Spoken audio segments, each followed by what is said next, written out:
नमस्कार, मैं विकास कुमार और आप देख रहे हैं मेरे साथ न्यूज़ टाइम।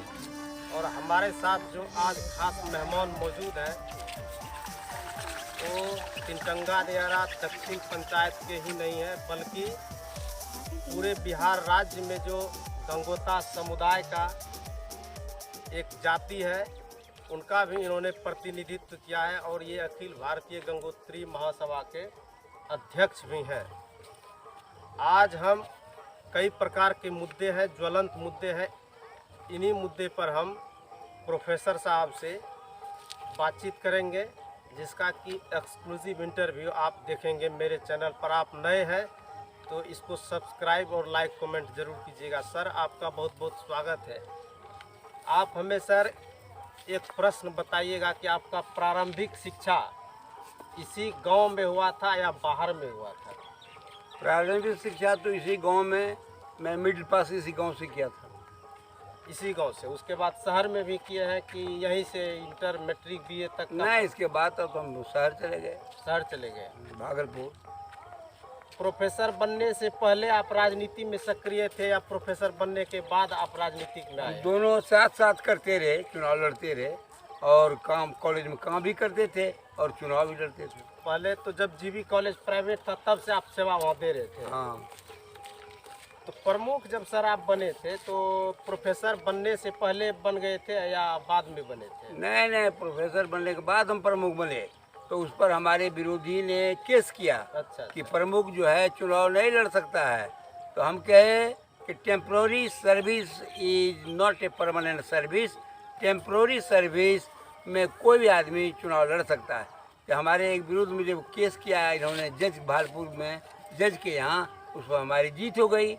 कहा टेम्प्रोरी, तो उसमें टेम्प्रोरी काम कर रहे थे, हम परमानेंट नहीं काम कर रहे थे, इसीलिए हमारी जीत हुई। उससे हम लड़ते रहे। आपके सर राजनीतिक गुरु कौन है, थोड़ा सा बताइए इनके बारे में। इतना जो आप शिखर पर आ गए हैं, अग्रसर हो गए, कोई राजनीतिक गुरु था या मान लिया जाए आप अपने बलबूते पर आगे बढ़े हैं? नहीं, हम तो अपने बलबूते पर शुरू में बढ़े, लेकिन बाद में हमको सांसद नरेश यादव का पूरा सहयोग मिला। सांसद नरेश यादव? हाँ, सांसद नरेश यादव का पूरा सहयोग मिला। उन्हीं के नेतृत्व पर हम विद्यालय से बोर्ड में मेंबर बने, उन्हीं के सहयोग से। उसके बाद तब तो हम आरजेडी सरकार में आप शिक्षा विभाग के अच्छे पदों पर रहे हैं। हाँ। किस पद पर थे आप? वही तो विद्यालय सभा बोर्ड में मेंबर थे हम। आरजेडी के सरकार में? नरेश बाबू थे आरजेडी में। अब तक आप कितने राजनीतिक पार्टी बदल चुके हैं? हम तो उस राजद में ही थे उस समय। बीच में हमको आपको रामविलास पासवान जी से संपर्क हुआ, केंद्रीय मंत्री से। तो उन्होंने कहा मैं आपको टिकट दूंगा, आप लड़िए। हम कहे सर अगर टिकट जी लड़ेंगे। कांग्रेस से कैसा संबंध था? मदन सिंह जब मंत्री था? अच्छा था। मदन बाबू, सदानंद बाबू। हाँ। मदन सिंह और सदानंद सिंह जी। भागलपुर जिला में दो मंत्री थे। जी। मदन सिंह और सदानंद सिंह, दोनों का हमको सहयोग था दोनों को उस समय। रामविलास पासवान से कैसे जुड़ गया? वो तो बीच में हो गया ना, जब चुनाव में जब दौड़ धूप करने लगे तो हम कहे कि सर हमको भी मदद कीजिए आप। तो बोलेगा आप एक बार से टिकट लीजिए, हम देते हैं, आप लड़िए। अच्छा, शाहनवाज ने जब लोकसभा चुनाव 2009 में और चुनाव में जीत दर्ज किया था तो पहली बार वो आप ही के दरवाजा पर आया चुनाव जीतने के बाद। शाहनवाज को आपने मदद किया था? हाँ, उनको मदद किए थे हम जरूर शाहनवाज को, इसीलिए कि भाई हम लोग हमारे क्षेत्र का विकास हो। जी, इसीलिए। लेकिन वो फिर यहाँ से चले गए। अखिल भारतीय गंगोत्री महासभा के अध्यक्ष, मतलब ऐसे तारीख या महीना तो याद नहीं हो सकता, लेकिन लगभग आप कितने वर्षों से इस पद पर हैं? 20-25 वर्ष से। 20-25 वर्ष से। हाँ। अब तक आप इस जाति के लिए कहाँ मुद्दे उठा चुके हैं कि इस जाति का भविष्य संवर जाए? या हाँ, हम तो आपको सदानंद बाबू से उठाए कि इस जाति को मदद कीजिए। और आपको जो विधायक थे, मंत्री बने बाद में, आपको समधी साहब ये जो है महेश बाबू को कहे महेश बाबू मदद कीजिए। इन लोगों ने कहा ठीक मदद करते हैं, लेकिन ये लोग नहीं कर सके, मदद नहीं कर सके। तब उसके बाद बीमा भारती को कहे, मंत्री थी, तो बीमा भारती ने मदद किया इस जाति को उन्होंने तब यही आरक्षण का यहाँ से बिहार सरकार से, नीतीश कुमार से, माननीय मुख्यमंत्री कुमार से पास करा करके केंद्र भेजा है उन्होंने पत्र। पहली बार इस जाति का विधायक कौन बने थे? पहली बात तो वही महेश मंडल और ब्रह्मदेव मंडल, इस जाति का विधायक चुनकर ये आए दोनों। थे। जगदम बाबू बाद में बने थे क्या? जब आप बुलो मंडल एमपी थे, आप आरजेडी का सपोर्ट कर रहे थे, फिर जदयू में आपको किसने और कैसे आ गया? देखिए, समय और परिस्थिति के अनुसार जब आदमी बड़े पद पर नहीं रहता है जी और छोटे पद पर रहता है, तो जो ताकत में आती है पार्टी, जिसका संगठन मजबूत होता है, उसके साथ जुटना पड़ता है। काहे आप लाभ लेना चाहते हैं दूसरे से, जब तक उस पार्टी में नहीं मिलेगा आप उसका लाभ नहीं ले सकते हैं। इसी को ध्यान में रखते हुए हम जदयू में आ गए, क्योंकि अभी नीतीश कुमार का एक छत्र राज है और आज से नहीं, आज 15 वर्ष से चल रहा है इनका राज। तो हम समय और परिस्थिति के अनुसार, तो अभी हमारी जाति में कोई भी बड़ा आदमी नहीं है, तो इसलिए इसको ध्यान में रखते हुए। अच्छा, बुलो मंडल और अजय मंडल में अब तक में बेहतर काम इस जाति के लिए आपको लगता है किसने किया? दोनों में बेहतर तो अब बुलो मंडल ने किया, संसद में आवाज उठाया है। उठा रहा है बेचारा। इस बेचारा यही इसकी और रोड तो उसी का दिया हुआ यह रोड भी तो उसी का है, और अजय मंडल तो कहाँ दिया है अभी तक अच्छा, आप पत्र भी एक तो लिखे थे अजय मंडल? हाँ दिए तो। आदरणीय मुखिया जी के यहाँ आए थे निमंत्रण में, आप पत्र का क्या मतलब कि आप लोग पत्र का यह था, उनको जो पत्र एमपी तक दिए थे कि इस जाति को जो यहाँ से बीमा भारती मंत्री द्वारा बिहार सरकार द्वारा जो पास किया गया है, इसको अनुसूचित जाति में दिया जाए, इसी से संदर्भ दिए थे कि आप उसको लोकसभा में उठाइए, क्योंकि इस जाति गंगोता जाति से मात्र आप ही एमपी हैं, इसको कौन चाहेगा, यही हम पत्र दिए। विधायक से लेकर संसद तक आपके जाति का है, डुमरिया सड़क का पूरा बुरा हाल।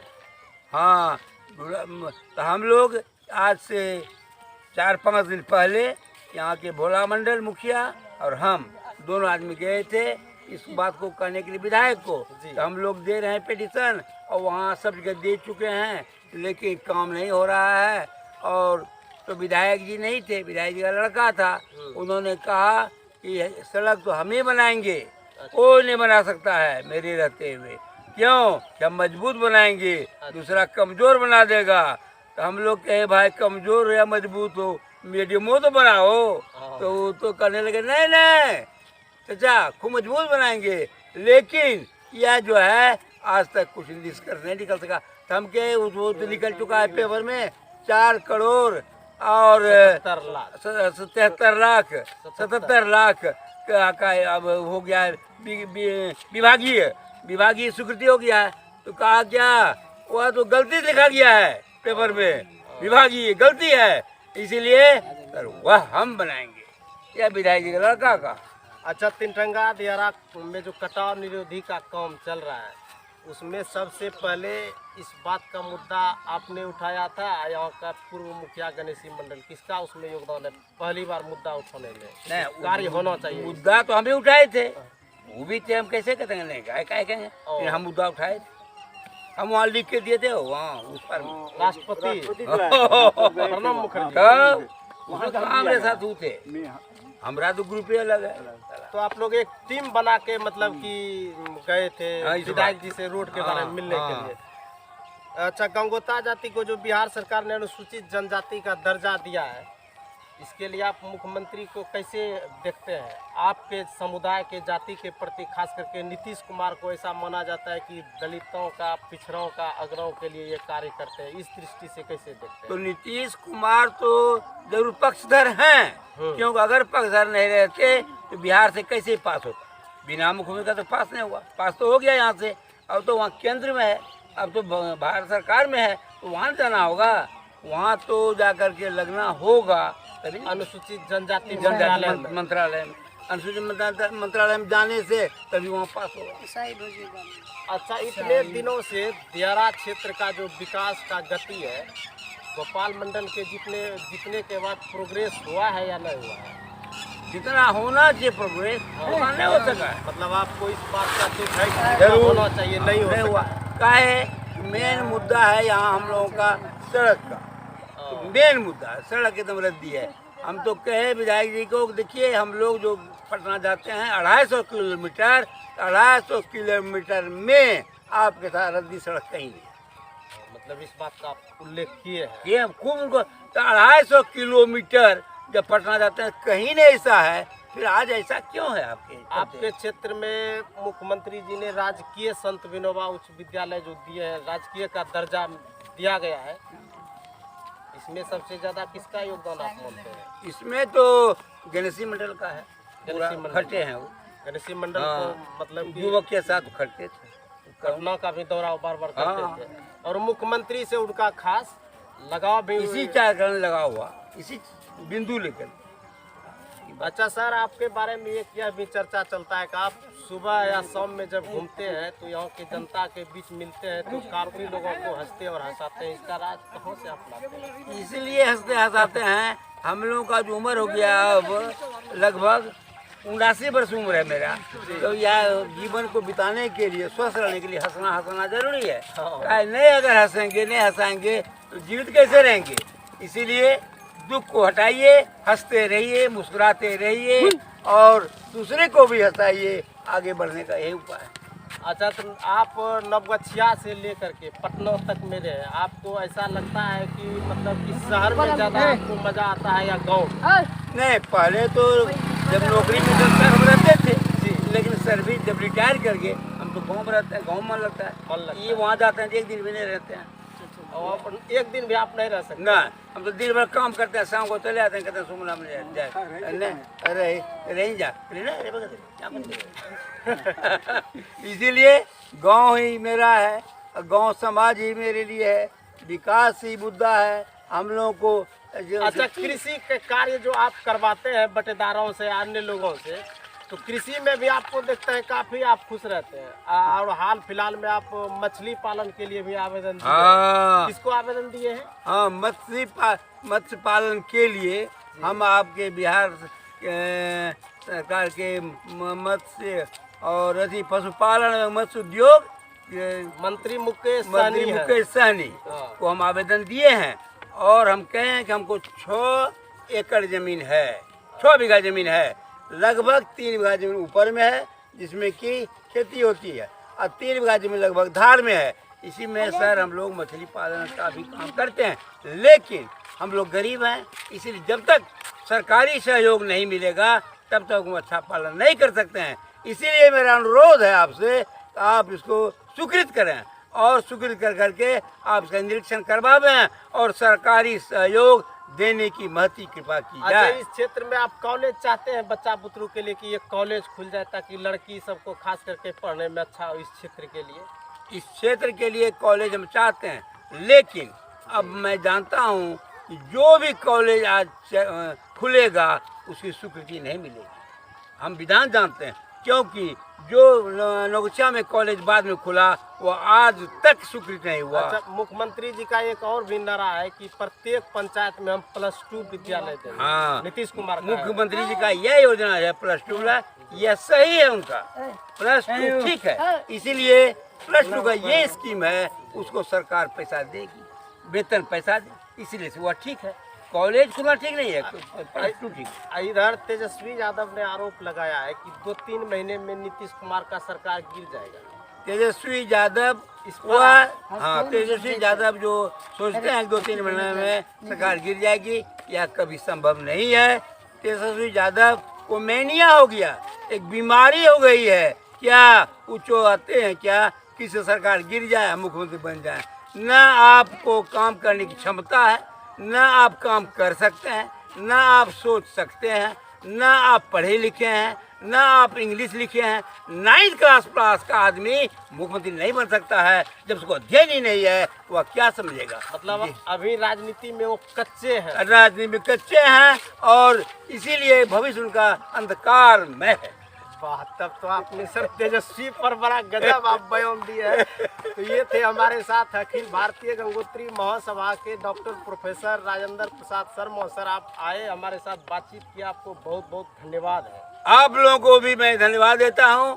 आप लोगों का सहयोग अगर रहेगा, हम लोग तिरंगा दियारा आगे बढ़ता जाएगा और सभी काम रोड और कटाव यह मेन मुद्दा है अभी इस इलाके में। गंगा जी कटाव का भी और आपका पक्कीकरण का कटाव भी। के लिए बातचीत की है हमें कटाव के संबंध में भी विधायक जी को हम लिख कर दिए पेटिशन, वो फैक्स किया अपने फादर को। और कटाव के बारे में हम मंत्री जी पटना में हम मंत्री जी को जो कॉपी दिए हैं उसका एक कॉपी मेरे पास है। हम लिखे हैं सरकार पहले सर कटाव में काम हुआ था रोकने के लिए, लेकिन इस बार काम नहीं हो रहा है, काम किया जाए। अगर नहीं हो सकेगा तो तिरंगा दर्रा उत्तरी और दक्षिणी एक गरीब पंचायत गंगोता का बहुमूल्य क्षेत्र है, गरीब इलाका है, या कट जाएगा। उसके बाद यहाँ मुख्यमंत्री का भी बार बार आना जाना लगे रहता है संत विनोबा के ग्राउंड पर। हाँ, संत विनोबा के चलते मुख्यमंत्री आते हैं, इसीलिए उनके दिमाग में जो है तिरंगा दर्रा बैठा हुआ है। इसीलिए उनसे सहयोग, तो नीतीश से सहयोग लेकर के ही हम आगे बढ़ सकते हैं। और राजद का कोई यहाँ आना जाना नहीं है, ना कोई यहाँ नेता है, ना यहाँ को आना जाना है, ना वो आते हैं यहाँ कभी क्षेत्र में। यदि अच्छा, ये हम आपसे एक सवाल पूछ रहे हैं, यदि आरजेडी के एक कैंडिडेट घूम रहा था कोई संजय मंडल करके, यदि उनको टिकट मिल जाता तब क्या स्थिति बनता गोपालपुर में? यदि खासकर गंगोता अगर मिल जाता संजय मंडल को तो कंटेस्ट होता, मतलब आप जानते हैं टक्कर करा होता टक्कर होता, लेकिन जीतता नहीं। जीतेगा तो जदयू ही, क्योंकि गंगोता का अधिकांश आदमी जदयू में ही है। तो ये थे हमारे साथ प्रोफेसर साहब। ठीक है सर, बहुत बहुत धन्यवाद आपको, अपने विभाग राय रखा है इसके लिए आपको बहुत बहुत शुक्रिया।